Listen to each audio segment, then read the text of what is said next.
오늘 하나님께서 주시는 말씀 사도행전 2장을 보겠습니다.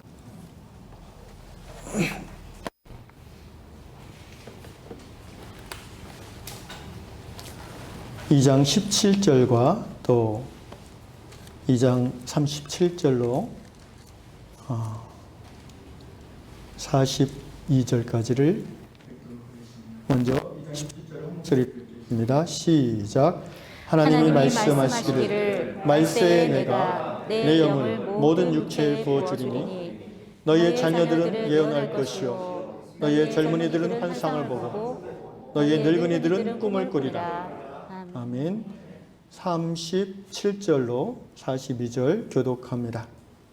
그들이 이 말을 듣고 마음에 찔려 베드로와 다른 사도들에게 물어 이르되 형제들아 우리가 어찌할꼬 하거늘 베드로가 이르되 너희가 회개하여 각각 예수 그리스도의 이름으로 세례를 받고 죄 사함을 받으라. 그리하면 성령의 선물을 받으리니 이 약속은 너희와 너희 자녀와 모든 먼 데 사람 곧 주 우리 하나님이 얼마든지 부르시는 자들에게 하신 것이라 하고 또 여러 말로 확증하며 권하여 이르되 너희가 이 패역한 세대에서 구원을 받으라 하니 그 말을 받은 사람들은 세례를 받음에 이날에 신도의 수가 3,000이나 더하더라. 그들이 사도의 가르침을 받아 서로 교제하고 떡을 떼며 오로지 기도하기를 힘쓰니라. 아멘.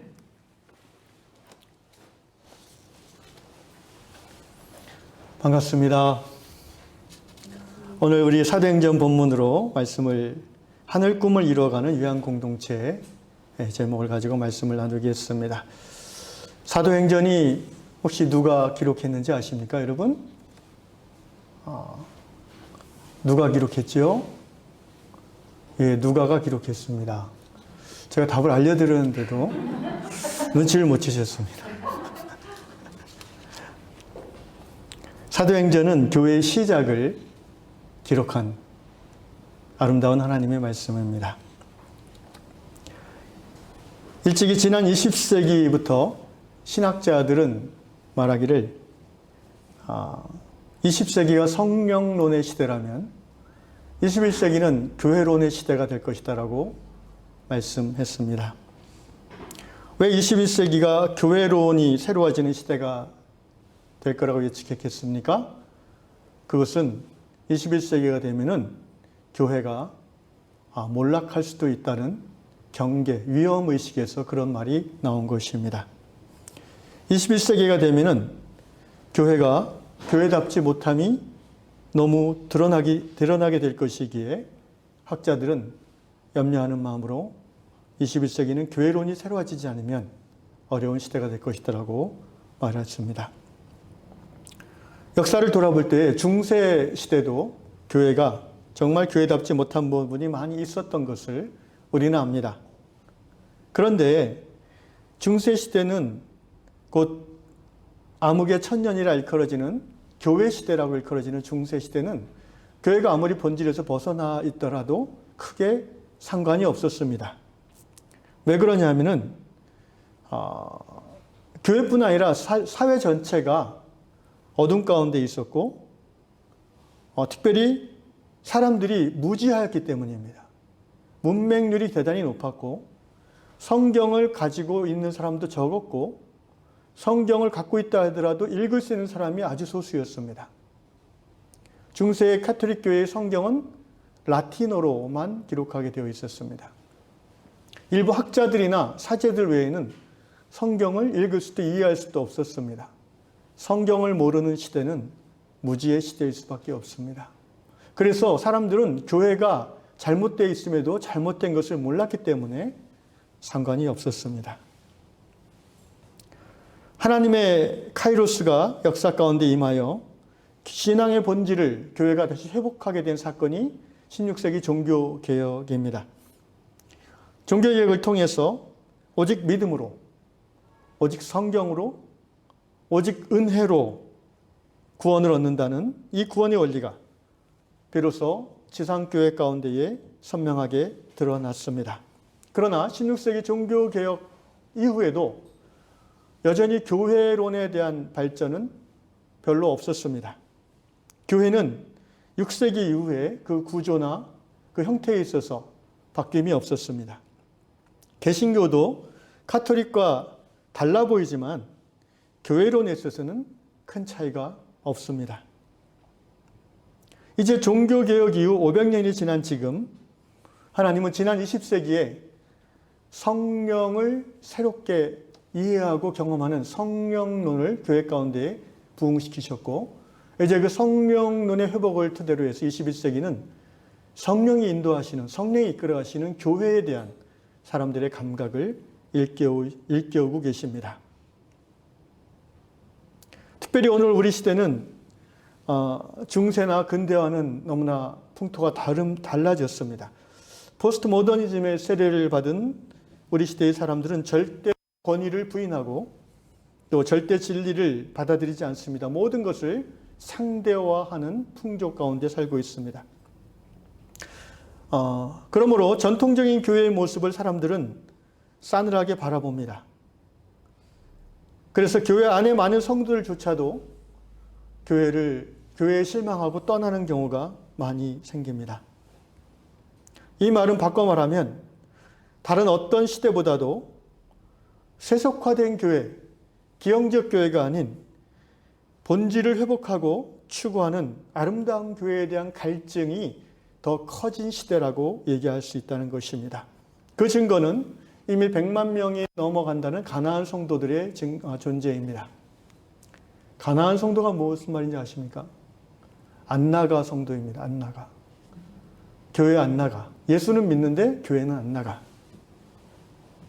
이러한 가나안 성도들의 증가는 교회가 이제 껍질을 벗고 본질에서 새로워질 하나님의 때가 이미 무르익었다는 것을 반증하는 역사적 사건입니다. 우리 유양교회를 돌아보고 싶습니다. 우리 유양교회의 성도들도 비슷한 이유로 새롭게 교회를 시작하셨습니다. 지난 유양의 7년을 돌아볼 때에 하나님이 기뻐하시는 교회를 이루고자 하는 열심으로 우리가 시작했고, 또 나름 순수한 믿음을 가지고 모든 유양의 멤버들이 신앙생활을 열심히 했습니다. 그렇지만 이런저런 시행착오를 피할 수 없었습니다. 당연한 것입니다. 5, 60명 멤버들 중 아무도 그 길을 앞서 가본 사람이 없었습니다.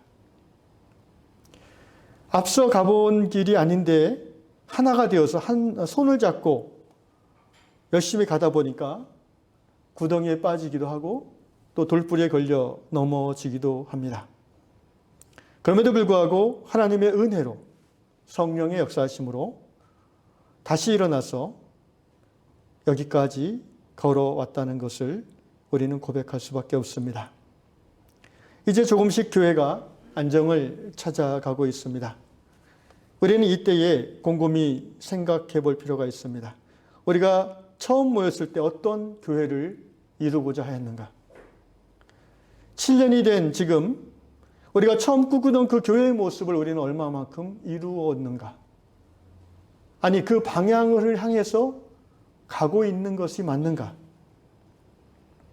도대체 우리가 이루고자 하는 교회는 어떤 모습의 교회인가? 이제 우리가 경험해본 그런 실망한 어떤 정통적인 한국 교회의 모습은 아닌 걸 아는데, 그래서 이것도 아니고 저것도 아니고 다 이렇게 우리가 정해가지고 여기까지 왔는데, 그럼 과연 지금 우리의 모습은 하나님이 기뻐하시는 성경이 말하는 교회에 얼마나 가까워 있는가?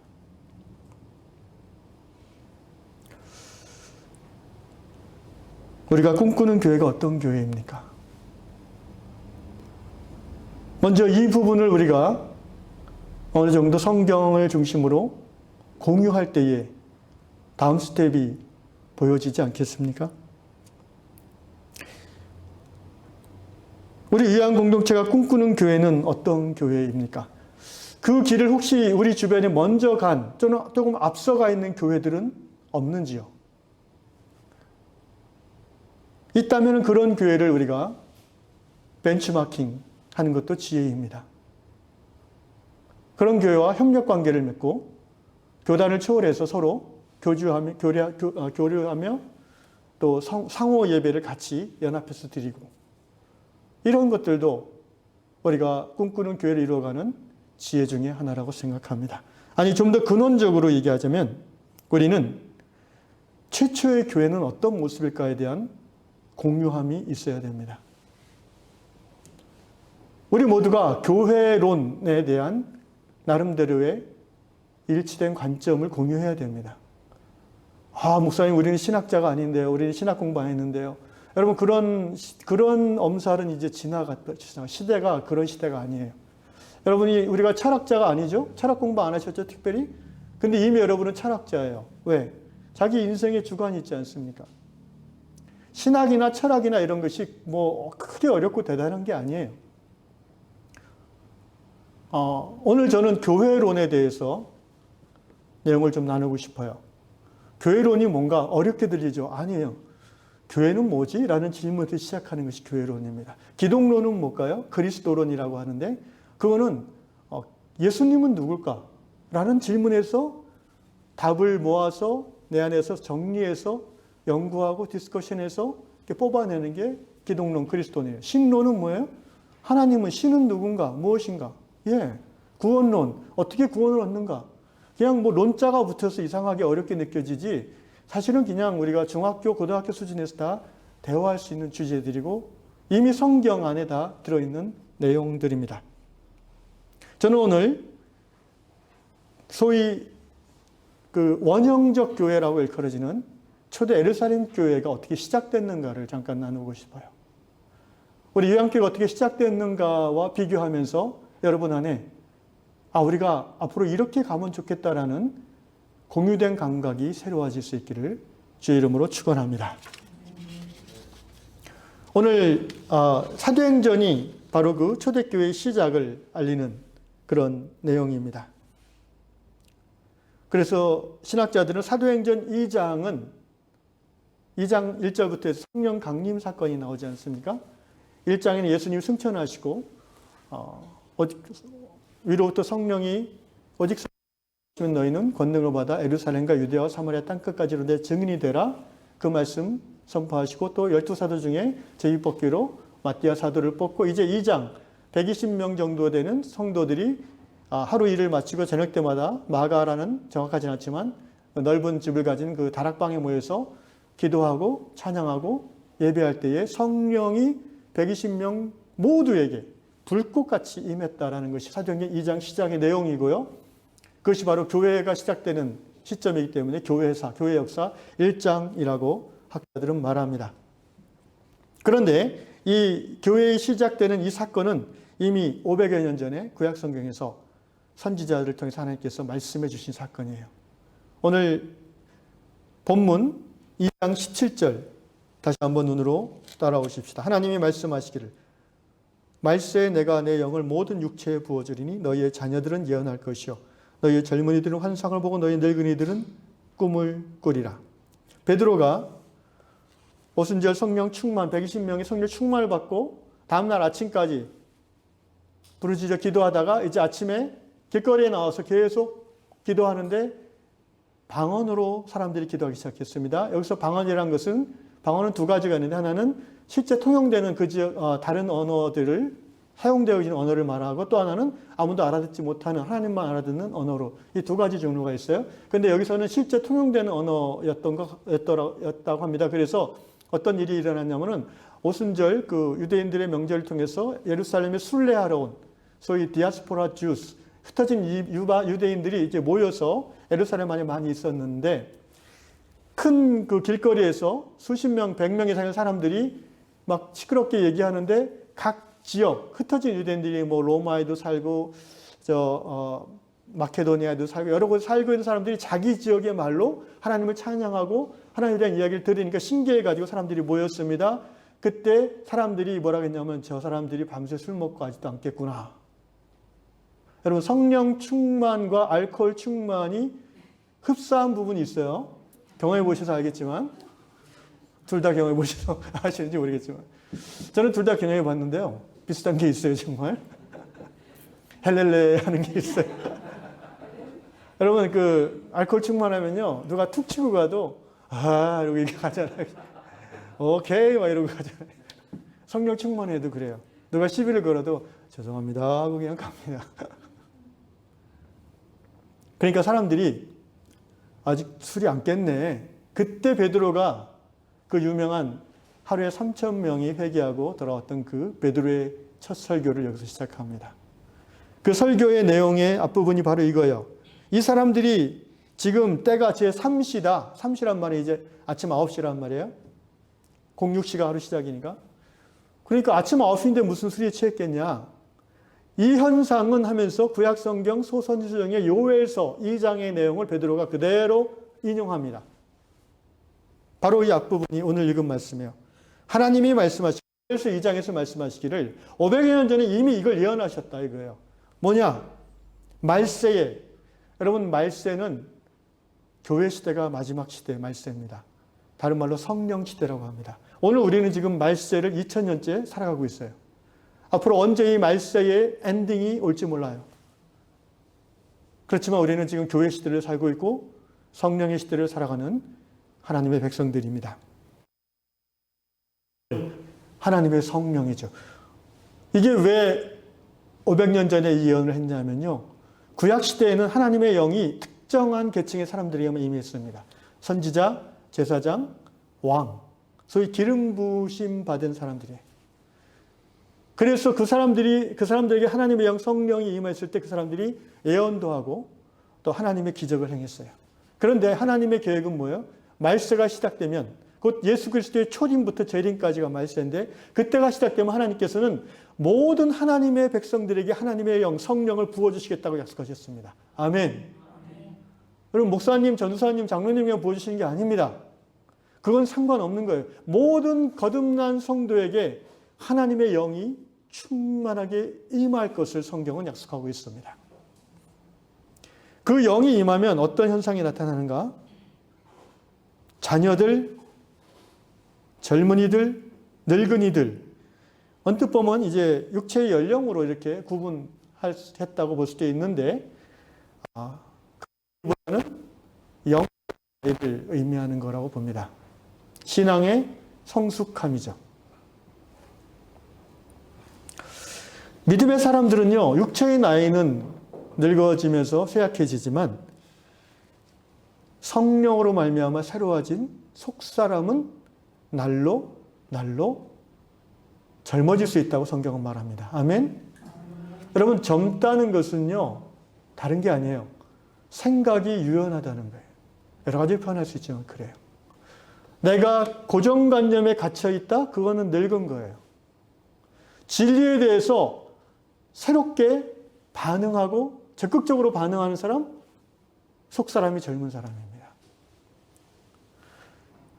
그래서 보통 세상에서는요, 여기서 노인들은, 늙은이들은 꿈을 꾸고 젊은이들은 환상을 보고 자녀들은 예언을 할 거라고 그랬어요. 어떤 현상이라면 성령이 임하시면. 근데 세상에서는요, 노인들은 꿈을 잘 안 꿔요. 꿈을 정확히 표현하면은 꿈을 꾸지만 기억을 못 하는 거죠. 애들은 꿈을 많이 꿔요. 여러분 기억해, 우리 어렸을 때 꿈 많이 꾸지 않았어요? 뭐 날아다니는 꿈도 꾸고, 뭐 먹는 꿈도 꾸고. 근데 이제 나이가 50, 60대 그러면 별로 기억이 안 나요. 특별한 꿈들은 기억이 나지만 하나님 주신 꿈들은 정말 기억이 잘 나더라고요. 그런데 오늘 요엘서 그리고 사도행전의 베드로가 말씀하신 내용은 말세 하나님의 성령이 어떤 사람들 위에 부어지면 그 중에 신앙이 성장한 사람들, 늙은이들은 꿈을 꿀 거라고 그랬어요. 신앙의 연륜이 어느 정도 있는 성도들은 나이가 들어도 하나님 주신 꿈을 꿉니다. 이 꿈은 다른 말로 하면 비전이에요. 비전을 계속해서 갖고 있다는 거예요. 우리 위안 공동체는 50대, 60대가 주류인 교회입니다. 여러분, 나이는 세상 여행가 가사들의 숫자에 불과하지 않습니까? 우리가 꿈을 갖고 있다면, 우리가 비전을 공유하고 있다면, 그리고 그 비전이 우리의 삶을 이끌어 간다면, 현실이, 돈이, 나이가 우리의 삶을 이끌어 가는 게 아니라 하나님 주신 꿈이 우리를 이끌어 간다면 우리는 젊은 교회인 줄로 믿습니다. 우리는 젊은 사람들이 되는 거예요. 문제는 우리가 과연 그 꿈을 갖고 있는가예요. 그 꿈이 우리를 지금도 가슴을 뜨겁게 하는가. 그 꿈이 우리의 미래를 결정하는 최고의 중요한 요인이 되는가. 아니면은 그냥 뭐 목사님이 그런 꿈이 있군요. 그냥 뭐 갈게요. 그런가.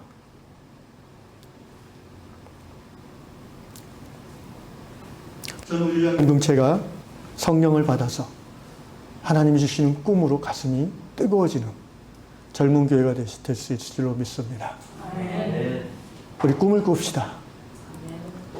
하나님 주시는 교회에 대한 꿈을 꿉시다. 이 요한 공동체의 시작은요, 저는 그것을 영적으로 느껴지는데, 교회예요. 이 시작은 교회론이에요, 여기는. 왜냐하면 여러분은 기성교회를 차고 나온 사람들이에요. 그런데 차고 나왔는데 여러분의 내면은 새로운 것이 아직 형성되어 있지 않아요. 그래서 하나님이 부족한 종을 이쪽으로 보내주시다고 저는 믿습니다. 저에게는 꿈이 있어요. 마틴 루터 킹의 연설이 그 유명한 연설 기억하세요? I have a dream.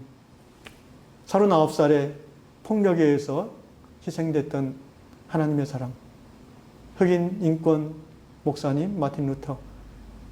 그는 꿈이 있다고 고백했습니다. 그가 꾸는 꿈이 여러분 뭔지 기억하십니까? 뭐 쉽게 말하면 흑인과 백인이 함께 손을 잡고 서로 어린아이들이 같이 친구가 되고 뭐 이런 꿈이에요. 우리가 꾸는 꿈은 그거랑은 좀 달라요. 그것도 하나님 주신 꿈이지만 오늘 21세기 우리 요한 공동체에 주시는 꿈은 뭐라고 생각하십니까? 저는 그 꿈은 하나님이 기뻐하시는 이 우리 시대 가운데 하나님의 살아계심을 삶으로 드러낼 수 있는 그런 신앙 공동체를 이루는 것. 저는 이것이 우리의 꿈이 되어야 된다고 믿습니다. 하나님이 오늘 이 예배 가운데 여러분에게 꿈을 주시기를 주의 이름으로 축원합니다. 우리가 꿈을 받으면, 우리가 성령을 받아서 꿈을 꾸기 시작하면 우리의 아들 세대들이, 우리의 자녀 세대들이 환상을 볼 거예요. 요새 젊은이들은 환상 같은 거에 익숙해요. 막 여러분 3D 게임 같은 거 해봤어요? 저도 잘 모르는데 얼마나 그냥 확 빠져들어가게 하는지 요새 뭐 끼고 또 뭐 하더라고요. 뭐 그런 게임 하다 보면. 그러니까 이 평면 환상 가지고 요새 청년들은 감동을 못 받아요. 꿈도 아주 입체 칼라로 꿔야 돼요. 게임보다 좀 더 판타스틱하게 하나님이 그들에게 꿈을 주실 거예요. 어떻게 하면 우리가 먼저 꿈을 꾸면은 그들이 환상을 볼 거란 말이에요.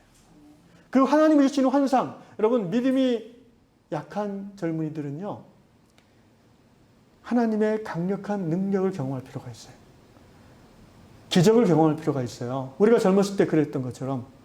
그래서 그들이 세상이 그들을 끌어당기는 그 힘보다 하나님의 기적, 하나님의 능력이 강력해서 그들이 세상을 향할 수밖에 없는 그들의 생각과 마음과 관심이 하나님으로 돌아설 수 있을 정도의 환상이 우리의 자녀들에게 임하기를 우리가 기도해야 될 줄로 믿습니다.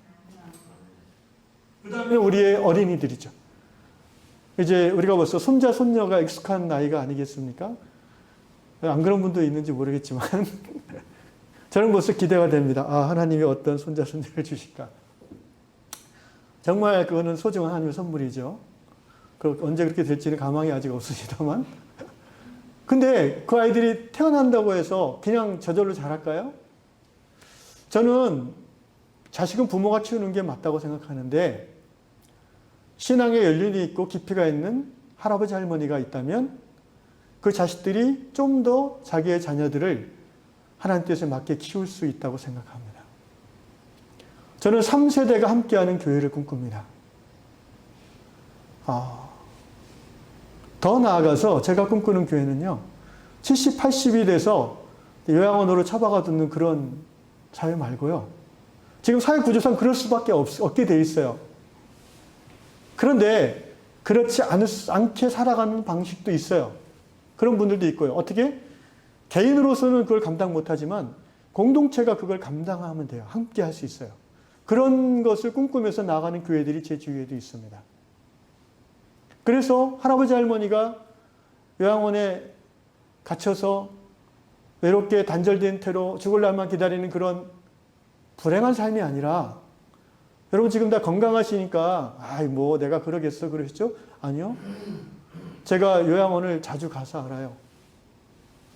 제 가까운 친척분을 제가 요양원에 모셨는데 뭐 어쩔 수 없는 상황에서 그렇게 모셨어요. 그분이 결혼 안 하시고 혼자 사시는 우리 숙부님이라서. 그런데 마음이 늘 아파요. 저희 부모님 어떻게 될지 모르겠어요. 아직까지는 건강하신데 아마 요양원에 모시고 싶지는 않을 것 같아요. 저희 자식들이. 그런데 개인으로서 그걸 감당한다는 건 굉장한 희생이 정말 필요해요. 그죠? 그런데 함께하면 할 수 있다고 저는 믿습니다. 적어도 우리가 하나님 나라 가족이라면, 우리가 적어도 성령 안에서 하나 된 믿음의 형제 자매라면, 우리 중에 한 분이 나이가 들었다고, 몸이 병들었다고 저기 지방 어디 양로원에 가둬놓고, 요양병원에 가둬놓고, 그렇게, 그게 교회일까요, 정말? 정말 하나님이 의도하시는 교회가 그런 모습일까요? 여러분, 오늘 초대 예루살렘 교회는 그렇지 않았습니다. 주 1세기부터 4세기 정도까지 고대 교회를 포함한 초대교회의 모습들은 그렇지 않았어요. 적어도 교회는 하나님의 식구가 될 사람들에 대해서 책임지는 관계를 이루어갔어요. 제가 지난주 수요일날 그런 말씀을 나눴죠. 사람은 사람과 사람이 서로 기대는 게 사람인자라고 그랬죠. 그리고 인간할 때 가는 사이간자라고 했습니다. 나와 너가 서로 기대는 관계를 이루면서 또 하나 우리 사이가 서로 반응하는 사이, 이것이 인간이에요. 원래 하나님이 의도하신 인간의 모습은 그거예요. 그냥 소가 닭 보듯이 그냥 너는 너고 나는 나다. 아유 너 아프구나 그래 잘해봐. 그거는 하나님이 원래 의도하신 인간답지 못한 거예요. 여러분 진정한 휴머니즘은 하나님을 아는 사람들이 실천할 수 있는 겁니다. 휴머니즘이라는 의미가 뭐 안 좋게 쓰이고 있지만 신앙 안에서는 저는 그 의미를 우리가 새롭게 바꿀 수 있다고 생각해요. 인간은 예수 그리스도 안에서 한 형제 자매 된 교회의 식구들은 서로가 서로를 돌볼 의미가 있어요. 아멘? 이미 그렇게 하고 있는 교회들도 있고요. 대다수의 주류 교회들은 그렇게 안 해요. 왜? 교회의 본질에서 벗어나 있기 때문에 그래요. 교회가 경영되어지고 있기 때문에 그래요. 교회가 권력이 집중되어 있고 대부분의 성도들이 멤버가 아니라 방청객이기 때문에 그래요. 교회를 통해서 드러나는 하나님이 그들에게 현실의 복을 주시는 하나님으로만 이해돼서 그래요. 요한복음에서 지난주에 나왔지 않습니까? 예수께서 너희가 나를 따른 까닭은 뭐예요? 표적을 보고 온 까닭이 아니라 먹고 배부른 까닭이구나. 여러분 현대교회는 그런 성도들이 많아요. 작고하신 오카노 목사님께서 한국교회 거듭난 진짜 성도의 비율은 10%가 안 될 거라고 그랬어요. 대부분의 깨어있는 목사님들이나 성도들도 동의합니다. 그러니까 교회가 교회답지 못할 수밖에 없는 거예요. 교회가 세상과 구별되지 않는 거예요. 여러분은 그런 교회가 싫어서 뛰쳐나왔잖아요. 그러면 우리가 그런 교회를 만들어 가야 될 거 아니에요. 하나님 우리에게 주신 소명이 바로 그거라고 저는 믿습니다. 어떻게 하면 우리가 하나님의 꿈을 꿀 수 있겠습니까?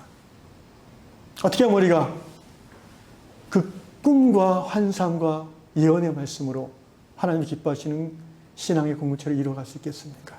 오늘 38절 본문을 보겠습니다. 같이 읽겠습니다. 시작. 베드로가 이르되 너희가 회개하여 각각 예수 그리스도 이름으로 세례를 받고 제사함을 받으라. 그리하면 성령을 선물로 받으리니. 그 전에 37절 제가 읽겠습니다. 그들이 이 말을 듣고 마음에 찔려 베드로와 다른 사도들에게 물어 이르되 형제들아 우리가 어찌할꼬 하거늘.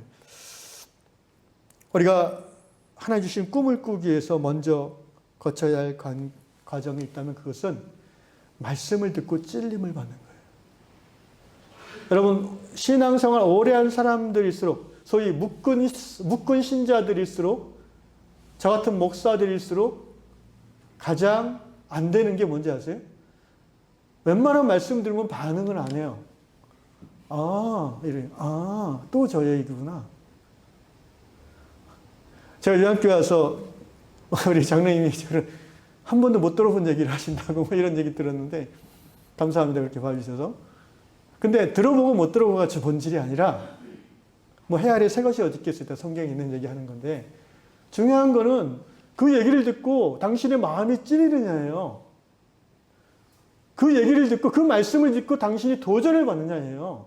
그렇지 않으면 하나의 교양으로 그냥 남는 거예요. 화이트헤드라는 그 현대 철학자가 이런 얘기를 했어요. 종교가 교양이 되는 시대는 반드시 종교가 타락한 시대다. 우리가 믿는 예수, 우리가 믿는 신앙이 여러분 종교입니까? 저는 종교가 아니라고 생각해요. 우리가 뭐 자기 종교란에 기독교라고 쓸 수밖에 없는 그런 모습이 있지만 우리 내면적으로 우리가 믿는 이건 종교가 아니에요. 이거는 우리의 생명이에요. 아멘? 우리의 존재를 표현해주는 여러 개 중에 하나 교양이 아니에요. 이건 우리의 존재 자체예요. 할렐루야. 예수 믿는 것은 우리의 본질이에요. 그렇지 않으면 죽은 거예요. 신앙은 나의 존재의 중심이지 나의 액세서리가 아닙니다. 십자가 먹거리가 아니에요. 우리는 교양으로서의 기독교를 믿는 사람들이 아니에요. 그러려면 저기 큰 교회 가셔서 편안하게 믿으시면 돼요. 뒷자리에 앉아서 누구도 나를 모르는, 아무도 몰라요. 그걸 또 얼마나 편안해하는지 요새 그런 성도들이 많아요. 아무런 요청도 받지 않고 아무런 의무도 없어요. 그냥 자기 내키면 헌금 10,000원짜리 넣어놓고 11시 예배 갔다가 2시 예배 갔다가 얼마나 좋아요. 백화점식으로 선택식으로 딱 돼 있어요. 어떠한 부담도 없어요. 여러분, 어떠한 부담도 안 느끼는 사람은 어떤 사람이에요? 관 속에 들어가 있는 사람이에요. 그렇지 않아요? 빨리 관 속에 들어가시면 어떤 부담도 없어요. 반응할 필요도 없어요. 죽었으니까. 정말 그 안에 생명이 살아있다면 우리는 반응하는 거예요. 진리에 반응하는 거예요. 오늘 초대 예루살렘 교회를 시작했던 120명의 성도들 중심으로 그들을 둘러싼 많은 순례왔던 여러 민족들이 하나님을 안다고 하는 사람들은 이 베드로 사도의 말씀을 듣고 찔림을 받았다고 그랬어요. 무슨 얘기를 했냐면 너희가 십자가에 못 박아 죽인 그 예수가 바로 주와 그리스도시다라는 거예요. 그들이 찔림을 받았어요. 말씀을 읽고 들을 때마다 여러분의 심령이 찔림받은 은혜가 있기를 주 이름으로 축원합니다. 그래서 찔림받은 성도는 어떤 반응이 나오는지 아세요? 이제 내가 어떻게 해야 되겠습니까? 여기 37절에 우리가 어찌할꼬? 이게 그 말이에요. 하나님 이제 내가 어떻게 해야 되겠습니까? 하나님의 말씀을 듣고 보니 나라는 인간이 너무나 형편없는데 우리가 처음 예수 믿을 때 그렇게 예수 믿은 거예요. 내가 죄인됨을 말씀으로 깨닫고 직면했잖아요. 그동안은 그냥 알면서도 모른 척 그냥 감춰오고 또 우리 인간관계 속에서 야, 이 죄인아 이렇게 안 그러잖아요. 너 어떻게 이렇게 죄를 많이 져? 이런 얘기한다는 것은 굉장한 깊은 관계에 들어가야 가능한 거예요. 제가 여러분에게 싫은 소리 거의 안 할 거예요. 몇 년간은 아마 안 할 것 같아요. 못 할 것 같아요. 그리고 얘기하다가 여러분이 나 미워하면 어떡해. 여러분 이 싫은 소리, 다시 말하면 경책, 꾸짖는다는 거는요. 적어도 사제지간의 관계가 형성된 다음에 작동이 가능한 거예요. 그 전에 그런 일들이 나타나기 시작하면 관계가 깨져요. 그건 어리석은 거예요. 그래서 여러분은 하나님 말씀 앞에 직접 꾸지람을 들으셔야 돼요. 오늘 이 시대에 저뿐 대부분의 목회자들이 꾸짖지를 않아요. 교회에 징계가 없어요, 이제는. 징계해봤자 뭐예요? 딴 교회 가는데.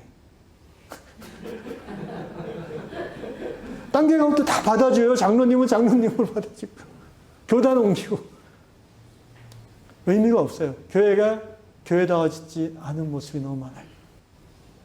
그래서 이제 여러분은 제가 기도하는 것은 여러분이 직접 말씀의 찔림을 받게 하소서. 하나님이 직접 여러분을 경책하게 하소서. 그래서 하나님 내가 어떻게 해야 되겠습니까? 7년 전에 그 교회를 나와서 뭔가 하나님이 인도하시는 소명으로 가고 있다고 생각하는데 아직 모르겠습니다. 주여 내가 어떻게 해야 되겠나이까? 우리가 어떻게 해야 되겠습니까? 그렇게 하나님 앞에 통회, 자복, 회개할 때에 하나님께서 우리에게 성령을 새롭게 부어주실 줄로 믿습니다. 그래서 말씀에 찔림받은 성도가 회개함으로 하나님께 나아가면 하나님께서는 다시 한번 성령의 충만을 허락해 주시는 것입니다. 이 시간에 우리가 성령의 충만을 받기를 원합니다. 어떻게 받습니까? 믿음으로 받습니다. 누가복음 11장 제가 11절로 13절을 잠깐 읽어드리겠습니다. 귀를 여시고 영의 안테나를 쫑긋 세우셔서 하나님이 성령 받기 전에 어떤 믿음의 말씀을 주시는가를 들으십시오. 이 말씀 읽고 같이 기도함으로 성령 받는 시간을 갖겠습니다. 누가복음 11장 11절, 12절, 13절. 너희 중에 아버지 된 자로서 누가 아들이 생선을 달라 하는데 생선 대신에 뱀을 주며 알을 달라 하는데 전갈을 주겠느냐? 너희가 악할지라도 좋은 것을 자식에게 줄 줄 알거든 하물며 너희 하늘 아버지께서 구하는 자에게 성령을 주시지 않겠느냐? 누구에게 성령을 줘요? 구하는 자에게. 누가 주세요? 하늘 아버지께서. 우리 하나님 아버지께서 구하는 자에게. 사람 아버지는 가끔 괘씸하게 여기시기도 해서 자식을 뭐 떡 달라 하면 꿀밤 주시기도 하고 이렇게 그러지만 하늘 아버지는 하나님 우리가 어떻게 해야 되겠습니까? 우리에게 하나님의 영을 새롭게 부어주십시오라고 구할 때에 우리를 긍휼히 여기시자. 이 자리는 우리 모든 유양의 백성들에게, 우리 가정에서 이 말씀을 듣고 있는 모든 유양의 성도들에게 하나님의 영을 부어주실 줄로 믿습니다. 이 시간 자리에서 일어나십시다. 다리가 불편하신 분을 제외하고는 자리에서 일어나 주십시오. 앉는 게 더 편한 분들은 앉아도 됩니다. 가정에서 예배 참여하신 우리 성도님들도 하나님을 향해서 한번 일어서 주시면 좋겠습니다. 일어서시고요. 자세는 웰컴 갓, 하나님을 환영하는, 성령이 임하시는데 이렇게 후세적인 자세를 취하지 마십시오. 뭔가 좀 느낌 있으면 나는 그냥 앉아버릴 거야. 뭐 그렇게 하지 마시고요. 여러분 성령님을 새롭게 받기를 원하십니까?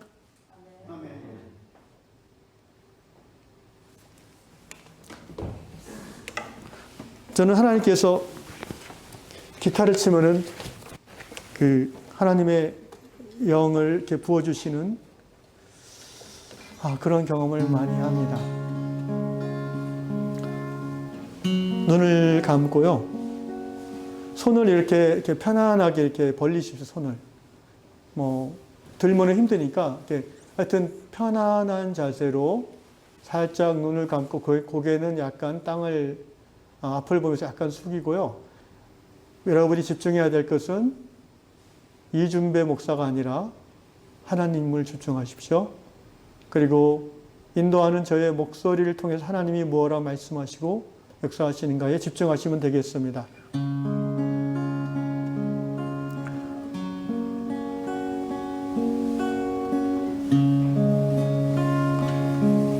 너희 중에 어떤 아비가 자식이 떡을 달라 하면 돌을 주며 생선을 달라 하면 뱀을 주겠는가? 하물며 너희 하늘아버지께서 구하는 자에게 성령을 주시지 아니하겠는가? 그렇습니다. 우리 요한공동체 성령의 새롭게 하심이 절실합니다. 우리가 마음밭이 묶어 있습니다. 주님, 말씀을 듣고 읽고 말씀을 외우기도 하지만 우리의 마음이 도무지 굳어져서 찔리지가 않습니다. 주여 어찌하여야 되겠나이까? 주여 우리를 불쌍히 여겨주십시오. 우리가 하나님의 말씀이 살아있고 운동력이 있어서 좌우의 날선 검과 같아서 우리의 관절과 영과 골수와 우리의 심령을 찔러 쪼개기까지 하는 그 말씀의 역사를 우리가 다시 한번 받기를 원합니다. 아버지, 이 시간에 회개의 영을 부어 주시옵소서. 사랑하는 형제자매 여러분, 이 시간 성령의 인도하시는 가운데 하나님의 영을 새롭게 모시기에 부적합한 나의 더러운 모습이 있다면, 나의 추악한 모습이 있다면, 나의 완고한 모습이 있다면, 나의 인색한 모습이 있다면, 나의 게으른 모습이 있다면, 나의 음란한 모습이 있다면 이 시간에 하나님 앞에 자복하며 십자가의 보혈로 씻음 받기를 원합니다. 함께 기도하십시다. 아버지, 주 예수여, 나를 불쌍히 여기소서. 주 예수여, 우리를 불쌍히 여기소서. 우리는 죄인입니다.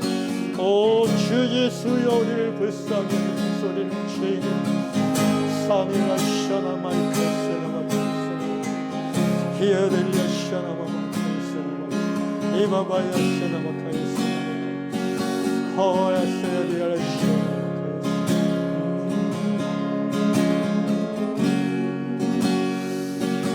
할렐루야.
살아계신 하나님,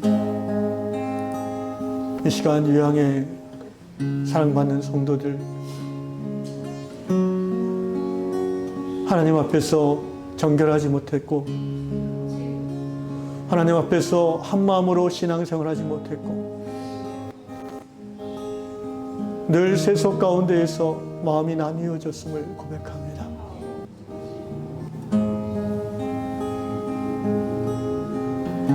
나에게 선대하는 자는 좋아했지만 나에게 불친절하고 또 나에게 험담하는 자는 미워하고 증오했습니다.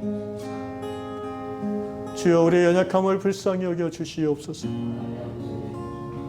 이러한 우리의 연약함과 더러움과 죄악으로 말미암아 예수께서 십자가에 달려 죽으셨건만 날마다 다시 한번 주를 죄로 인하여 십자가에 못 박는 우리의 불충스러움을 주여 불쌍히 여겨 주옵소서. 주여, 우리가 어찌하여 되겠나이까? 우리 스스로는 우리를 구원할 방법이 없나이다. 하늘 아버지시여, 우리에게 하나님의 긍휼과 자비를 베풀어 주시사 주의 영으로 우리를 새롭게 하여 주시옵소서. 하나님의 성령을 부어 주시옵소서. 오순절 마가의 다락방에 임한 120명 모든 성도들의 불꽃으로 임하신 그 하나님의 성령을 주여, 이 시간 유양의 모든 성도들 위해 임하여 주시옵소서. 하늘문을 활짝 열어 주옵시고 한 분 한 분의 심령과 육체 위에 부인할 수 없는 강력한 성령의 불꽃으로 임하여 주시옵소서. 아멘. 주님 감사합니다. 믿고 구하는 대로 주신 줄로 믿습니다. 예수님의 이름으로 기도합니다. 아멘. 자리에 앉아주시고요.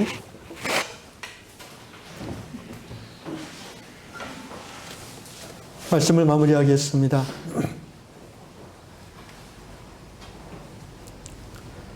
성령을 받아 함께 하나님이 기뻐하시는 교회를 이루는 꿈을, 비전을 오늘 이 시간 이후로 우리 모든 유양 백성들이 공유하고 함께 갈 수 있기를, 그렇게 될 수 있기를 주의 이름으로 축원합니다. 한 가지만 나누고 시간이 좀 지났지만 말씀을 정리하겠습니다. 교회의 본질은 성령의 코이노니아를 이루는 것입니다. 코이노니아란 말은 신약성경, 헬라어 원어 성경에는 아주 중요한 단어로 나오는데 번역을 보통 한 10몇 가지로 했기 때문에 우리는 우리말로 성경을 읽어도 이것이 코이노니아란 단어인지 잘 모를 때가 많습니다. 우리 주 예수 그리스도의 은혜와 우리 하나님 아버지의 사랑하심과, 그죠? 우리 많이 듣던 얘기 아니에요? 지금까지 수백 번, 수천 번 들은 얘기인데요. 근데 그 의미를 어떻게 이해하시는지 모르겠어요. 성령의 역사, 충만, 어쩌저쩌 막 열 몇 개를 붙여요, 목사님들이. 저는 근데 거의 안 붙입니다. 왜? 오히려 그러면 본뜻을 몰라요. 성령의 우리말 번역은 교통하심 이렇게 되어 있습니다. 우리 주 예수 그리스도의 카리스, 은혜와 우리 하나님 아버지의 아가페, 사랑하심과 성령의 코이노니아가 너희 무리에게 있을지어다. 이게 그 축도의 원형입니다. 예수님을 상징하는 정말 그 깊은 단어가 카리스, 은혜예요. 십자가의 은혜. 아멘? 하나님 하면 우리가 떠오르는 단어가 아가페, 사랑이에요. 아멘? 하나님은 아가페시라. 성령님 하면 떠오르는 단어는 불이 아니에요.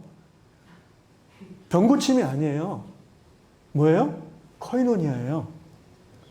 교통이에요. 교통. 트래픽 말하는 게 아니라 이게 말이 어려워. 교제, 영어에는 펠로우십으로 되어 있어요. 근데 단순히 그냥 만나서 짝짝꿍하는 그런 교제가 아니라 여러 가지 깊은 성령의 교통의 현상들이 교회 안에 있고 또 있어야지 그것이 진정한 교회의 모습인데, 한 가지만 말씀드리면요. 이런 모습이 있으면 성령의 교통하심이 이루어지고 있는 거예요. 뭐냐면은 옛날 유교를 신봉했던 우리 조상들, 공자님이 그런 말씀을 하셨어요. 냇가나 우물에 비친 자신의 모습을 보고 군자는 이렇게 자기를 정돈한다 그랬어요. 거울이 없었으니까 선명한. 근데 제가 잘은 모르지만 조금 존경하는, 알고 있는 묵자라는 사상가가 있어요. 공자보다 조금 몇십 년 후에 나오신 분인데 중국에서 이 묵자라는 분의 말에 이런 말이 있어요. 무감어수 감어인이라. 무감어수, 감이란 말이 이제 비춰보다는 말에, 어수, 물에다 너를 비춰보지 말고, 그런 거 없고 그런 거 하지 말고, 감어인, 사람에게 너를 비춰서 너를 정리해라라는 거예요. 교회는 성령의 코이노니아의 핵심 중에 하나는 내가 친구 되는 김일사님하고 얘기하다 보니까 내 모습이 보이는 거예요. 이 사람의 약점이 나의 약점이었구나. 이 사람을 얘기하는데 내가 막 답답해. 쟤는 왜 저러지? 근데 그것을 받아내지 못하는 나의 답답해 느끼는 그것이 나의 연약함인 것을 성령이 역사하시는 공동체 안에서는 그게 보인다는 거예요. 그게 보이려면 어떻게 해야 돼요? 일주일에 한 번 이렇게 그냥 예배 드리고 가면은 그게 보이겠어요? 그죠? 같이 모여서 이렇게 공부를 하든지 기도를 하든지 밥을 먹든지 해야 될 거 아니에요. 그런 의미에서 코로나는 제가 지난주 수요일 날 교회의 위기라고 그랬어요. 코이노니아가 원래도 잘 안 이루어진 한국 교회가 이 코로나 때문에 이제 완전히 반쪽나게 생겼습니다. 이것을 극복해야 돼요, 여러분. 성령을 받으면 서로를 향한 섬김과 끌림이, 애정이 깊어지면서 여러분 4명 이하로는 자주 만나세요. 괜찮아요. 먹지 말고 그냥 마스크 쓰고 만나면 되죠. 그래서 서로의 힘듦을, 답답함을 나누는 중에 서로의 모습을 통해서 하나님이 비춰주시는 모습을 보는 겁니다. 이게 성령 안에서의 교통의 한 모습이에요. 저는 우리 요양공동체가 그런 의미에서 정말 좋은 규모 사이즈예요. 우리 한 40-50명이 하나의 성령의 코니아를 이루기에 제일 좋은 규모입니다. 여러분, 교회가 작다 크다 그런 그 말에 속으면 안 돼요. 그거는 세속적인 관점이에요. 교회는 작다 크다가 없어요. 본질에서 멀어진다 가까워진다 그런 표현은 우리가 받아들일 수 있지만 뭐 숫자가 많고 건물이 크고 현금이 많이 나오면 그게 크고 훌륭한 교회입니까? 이것이야말로 세속화된 판단의 모습이에요. 너무나 많은 교회와 목회자들이 그 속임수에 넘어가고 있어요. 그거는 성경 어디에 여러분 큰 교회 작은 교회라는 표현이 있어요? 한번 알려주세요 저한테. 제 성경에는 없어요. 성경에는 어떻게 나와요? 예루살렘 교회, 에베소 교회 이렇게 나와요.